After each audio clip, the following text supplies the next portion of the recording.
Hello, everyone. This is Lenard Guzman here with Emily Robinson on the Life After Death podcast. It's August 17th, 2021.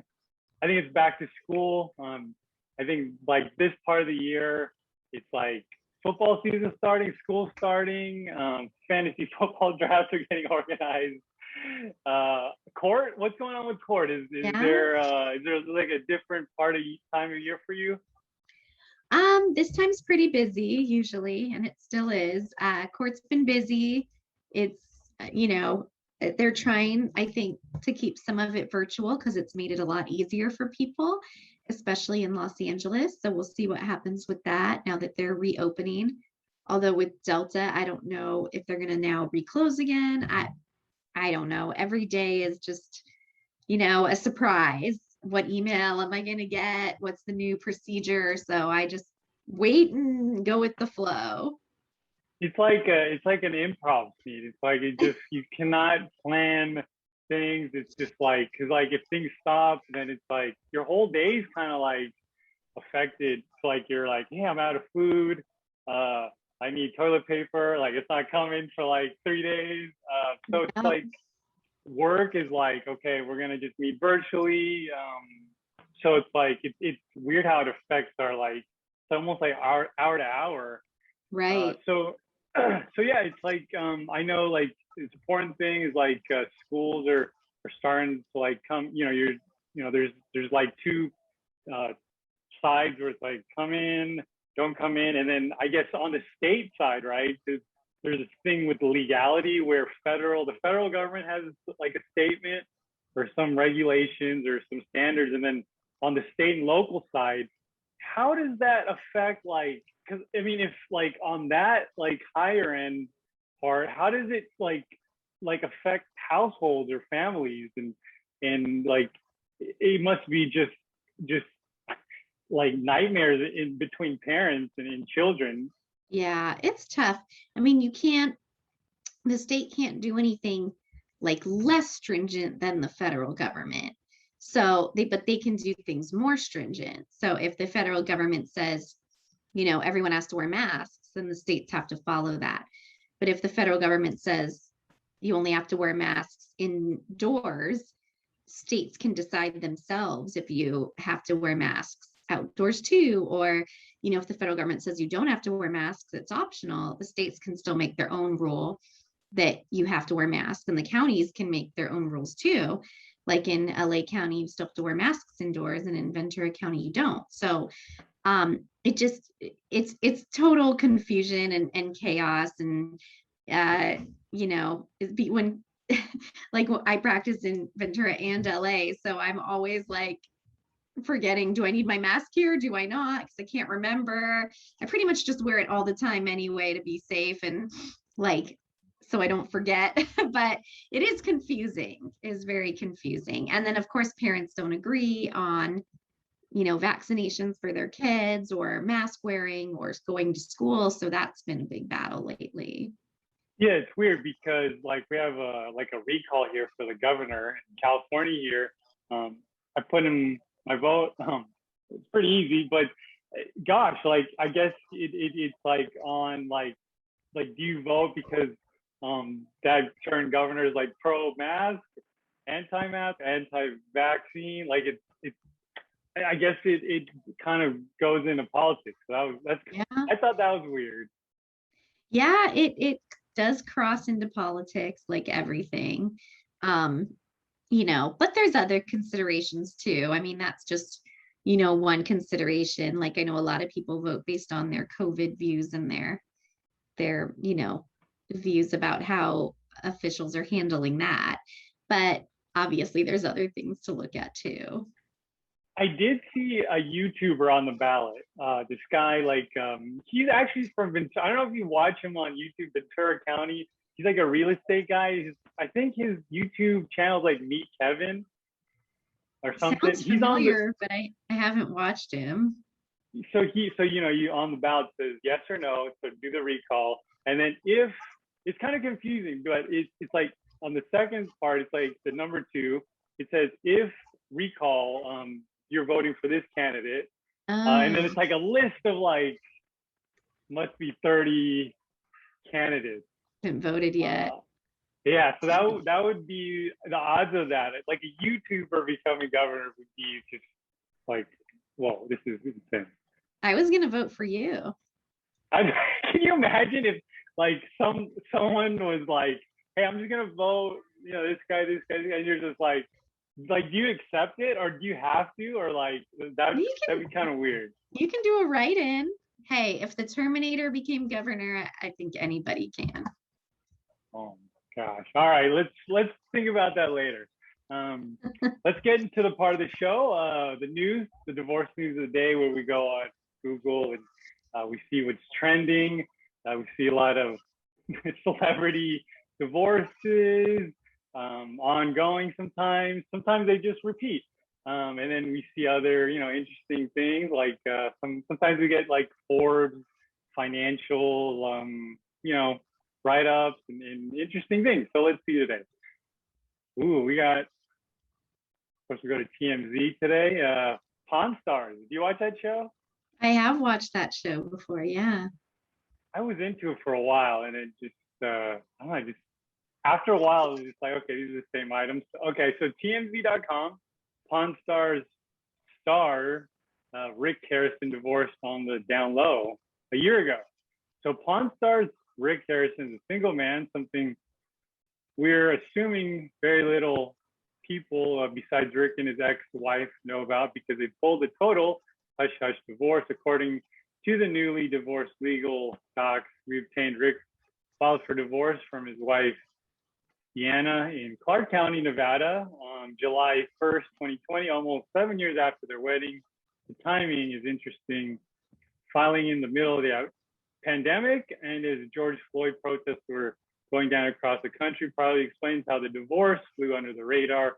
In the docs, Rick says during the course of their marriage, their tastes, mental dispositions, views, likes, and dislikes have become so divergent that they have become incompatible in marriage, and there was no hope for reconciliation. As husband and wife, Deanna initially responded to the divorce filing by asking for alimony, but according to the docs, the exes reached a settlement agreement in September 2020, finalizing all issues like alimony support and property division.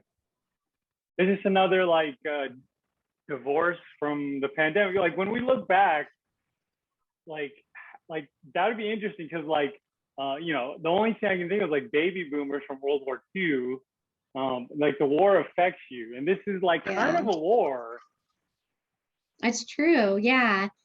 I mean, I don't know if the pandemic caused people to go from 0 to 100, but I think people that were already having problems and were struggling, it may have pushed them over the edge, or it may have caused them to finally pull the trigger on the divorce. It's not easy, and it's especially not easy if you're already having marital struggles. All right, next one. This is interesting. I think we'll see. I don't know where this article goes, but this is Vice.com.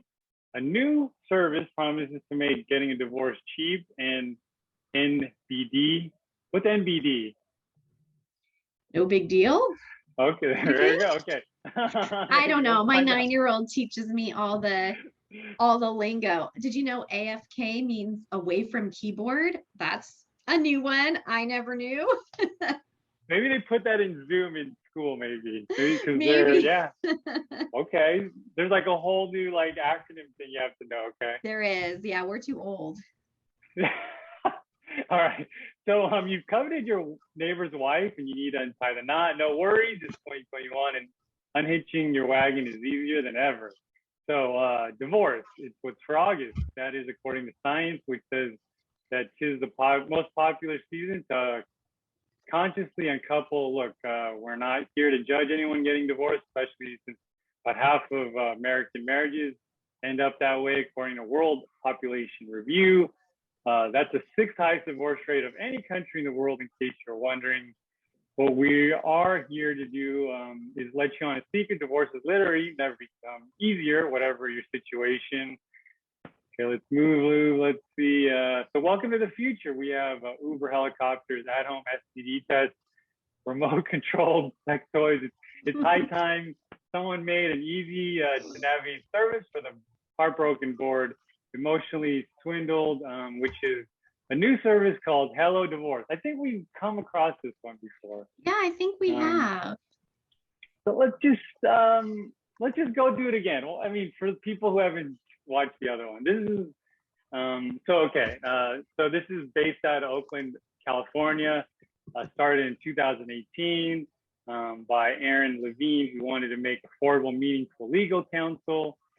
The landing page is a brain salve of honey and blue-gray, low-key millennial branding with the starter quiz for figuring out your situation that falls somewhere between BuzzFeed and the pros hair care test I convinced myself I needed. Here's how it works. After the quiz, you take a free 15-minute strategy call with the site's legal assistant and pick a divorce plan. Services range from a $99 DIY divorce, which you can pay in increments, that will hold your hand through the court forms and was designed by a certified family specialist, to a flat fee $4,500 cooperative divorce package that provides you with 5 hours of professional certified mediation service to expedite agreements on child support, alimony, shared parenting, property, and debt division.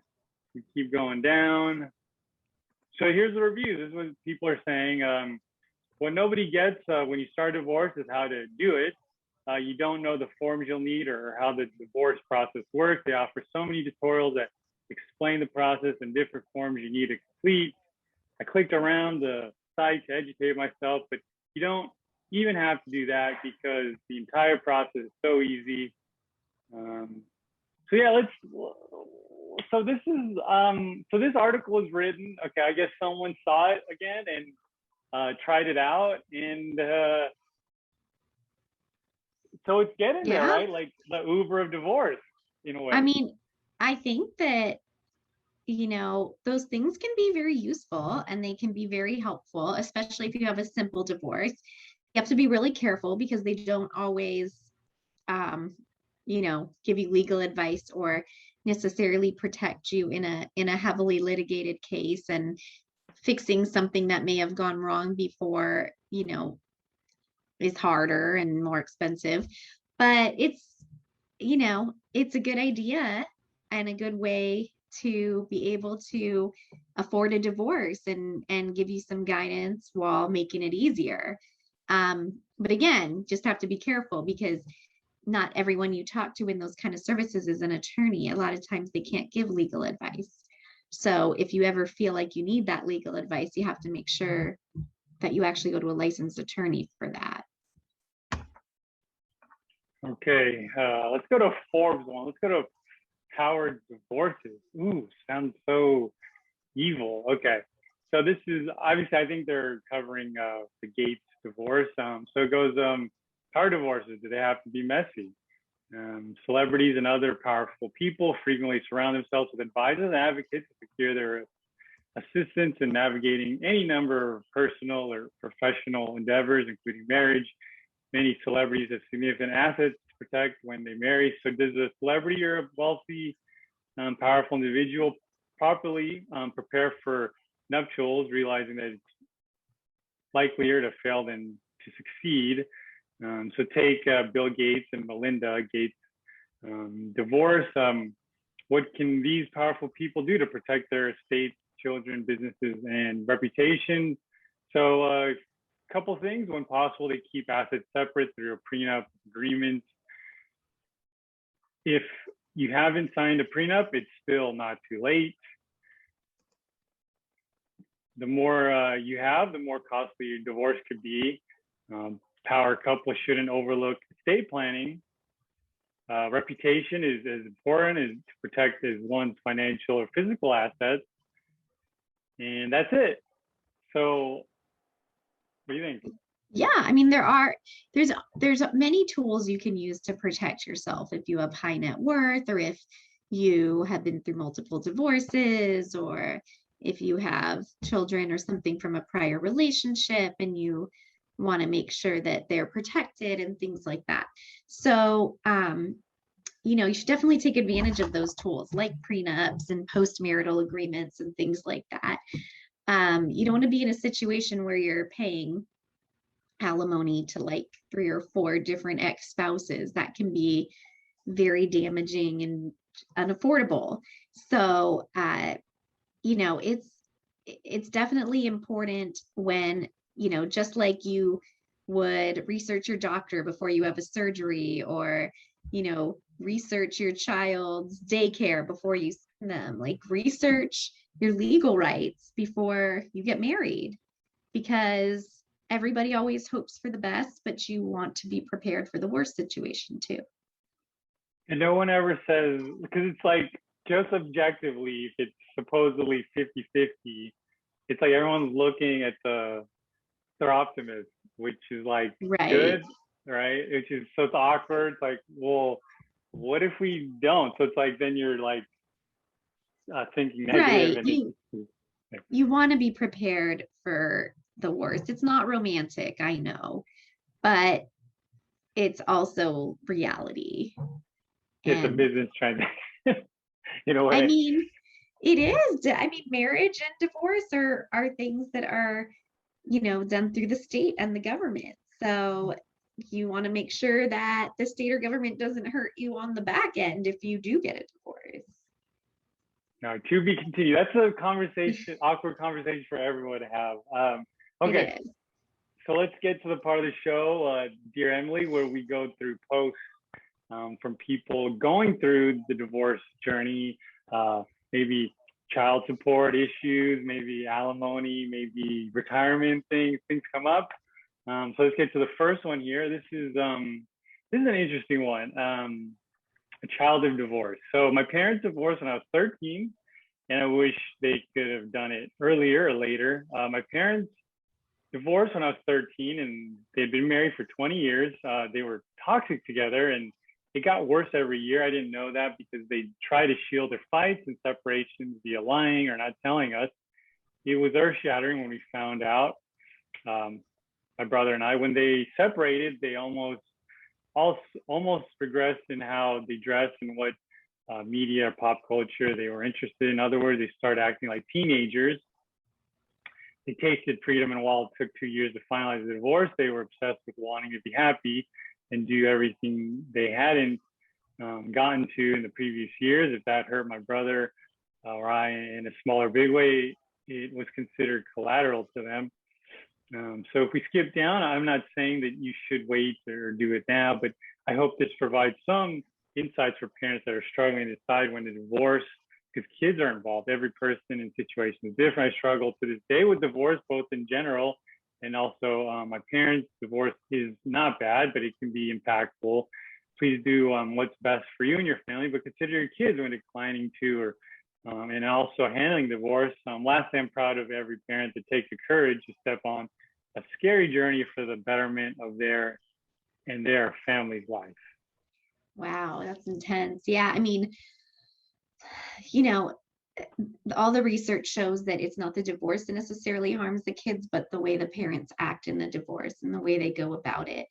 And obviously, if you're not happy, it's probably not a good idea to stay married, but there are ways to go through your divorce that are less contentious and less hard on the children.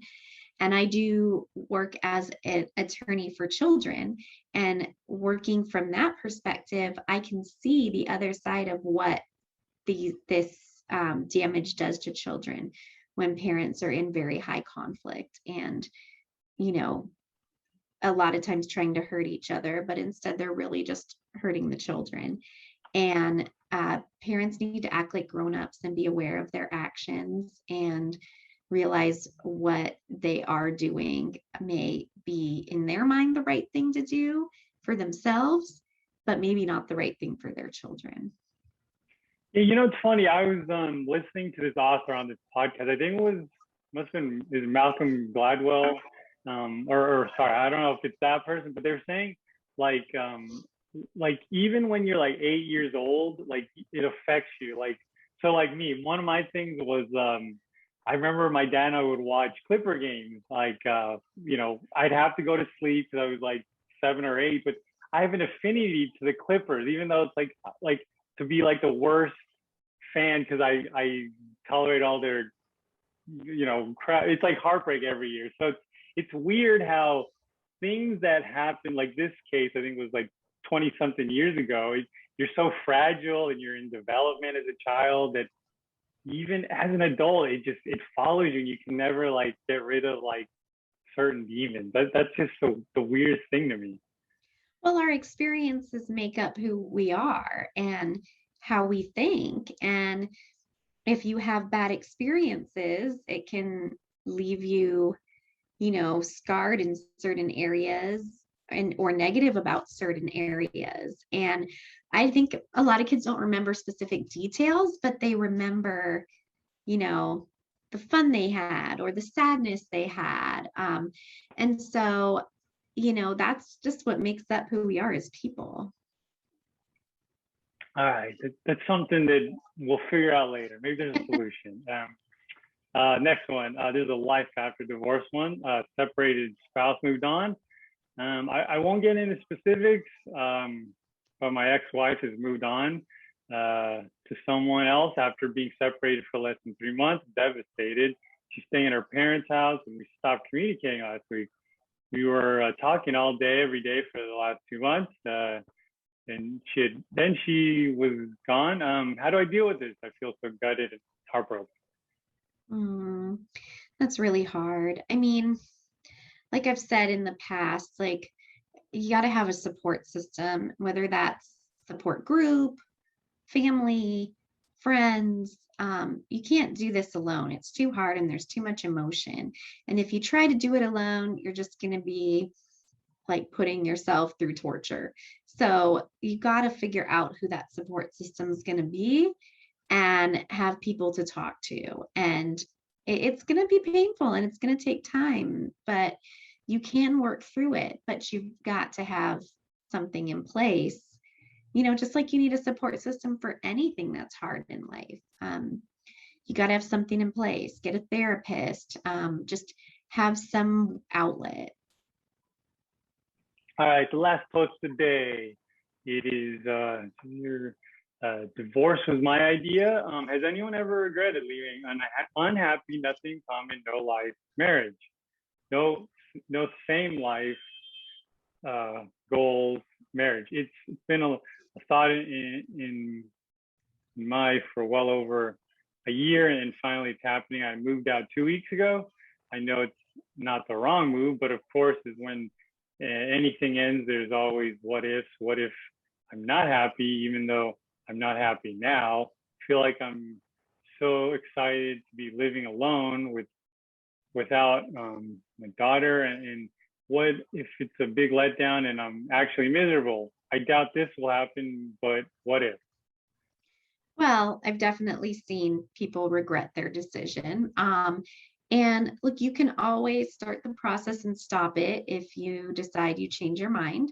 But yeah, I think if you're wondering that, then you probably aren't sure and still on the fence. And it's probably better to wait to pull the trigger until you know, because if you don't know that you're ready, then you're not ready.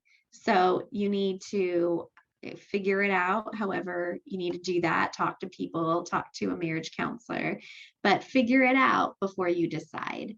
Because while you can stop the process in the middle, once you've already started it, sometimes the damage is just already done emotionally and it's hard to recover from that. All right. Well, thanks so much, everyone, for joining us on the Life After the podcast. And we'll come back next week. Emily, you have any last thoughts, words? Stay cool. It's been like 100 degrees. Go swimming. Wear your mask. Stay safe. It's hard times, but we just all have to buckle down and get through it. It's like hot. It used to be like cold in the fall, but yeah, it's never cold here. All right, that's Southern California for you. We have like 300 days of sunshine. We don't have seasons. We have hot and less hot. Yeah. So, and taxes and high taxes. So and tax season. Yep. Yeah. So okay. So see you guys next week. Thank you so much for joining us. Bye bye.